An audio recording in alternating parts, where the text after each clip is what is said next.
ঢাকার ডিজিএফআই ভবনের সামনে থেকে আয়নাঘর, এটার পিছনে আয়নাঘর, এই বিল্ডিং এর পিছনে আয়নাঘরটা। মানুষ জড়ো হচ্ছে,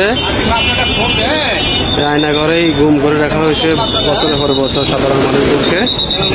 এই যে মানুষ জড়ো হচ্ছে সন্ধানে, যাদের গুম হয়েছে তাদের পরিবারের সন্ধানে। আর বেড়ে ঢুকতে দিচ্ছে না, সাজু আজান দিয়ে ঘুরে রাখছে, সব সাজু আজান দিয়ে ঘুরে রাখছে, সবাইকে বের করে দিচ্ছে এবং কঠিন নিরাপত্তা দিচ্ছে। এখানে দেখা যাচ্ছে ভবনের সামনের আর্মিদের জড়ো হওয়া, দেখেন হচ্ছে ডিজিএফআই ভবন। ডিজিএফআই ভবনের সামনেই আসছে মানুষ। এই যে দেখেন মানুষ জড়ো হচ্ছে, ক্যাম্পে মানুষ বাড়তেছে, হাজার হাজার মানুষ গুম হয়েছে তাদের সন্ধানে। আর্মিরাও কঠোর হচ্ছে, দেখা যাক কি হয়।